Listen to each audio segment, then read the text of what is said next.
In third place, I've gone for Mean Streets, the role which put De Niro on the map. In a movie where he was only a supporting character, in a time where guys like Scorsese and Harvey Keitel were still perfecting their craft, when they still came across as rough around the edges, De Niro completely overshadowed everyone else and everything else in this film. He hijacks the movie with his massive grinning smile. I mean, literally the proof of De Niro's greatness in this film is his subsequent partnership with Scorsese, and they're still working together today.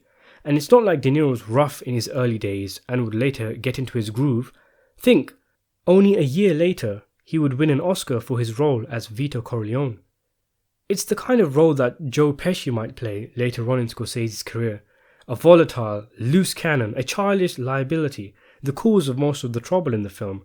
And yet, it is possible to see why Charlie, Keitel's character, finds him endearing and can't bring himself to cut him loose. Again, it's all about the glue and the glitter argument, and De Niro is as sparkly as can be in this film. In second place, I've gone for Taxi Driver. There was only ever going to be 2 films at the top, weren't there? And in a way, this is my number 1 pick. I would have put Taxi Driver at first place had it not been for the physical requirements of the film at number 1.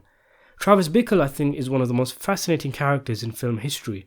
It's one of those where I have forgotten I'm watching an actor read some lines of a script in front of a camera, because he feels like such a real person. There's so much to him, so much depth to his character, as a result of the direction of Martin Scorsese, the script of Paul Schrader, and of course, the magnificent portrayal by Robert De Niro. It's the most iconic De Niro role, the one that made De Niro synonymous with playing disturbed individuals.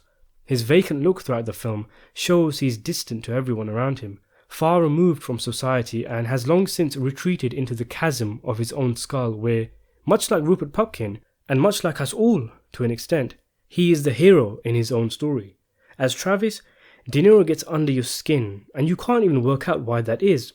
He's able to convey minute details of Travis's feelings and fleeting thoughts, and he captures his every reflections.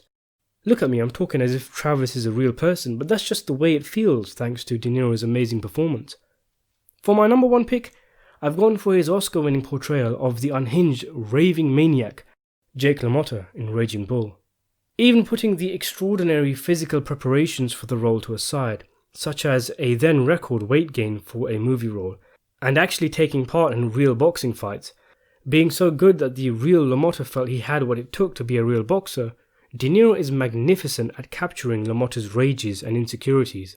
Even though we can see that he's paranoid and there's nothing to much of the accusations he fires at those around him, because of the way Scorsese plays certain scenes and the way De Niro delivers, like the "you fuck my wife" scene, we are able to fully emphasize with LaMotta's viewpoint, and that in itself is a remarkable feat, in that somehow they've managed to get us to empathize with a horrible, toxic personality.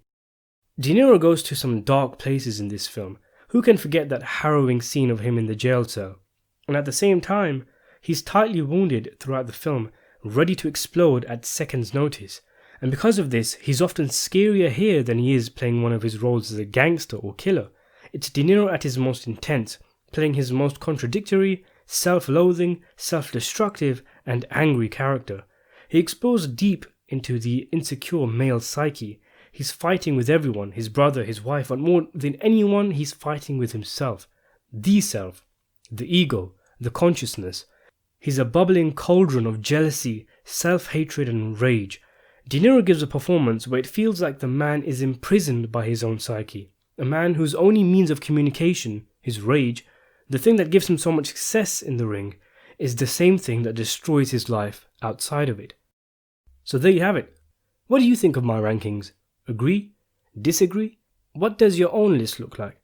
Let me know in the comments below, and thanks for watching.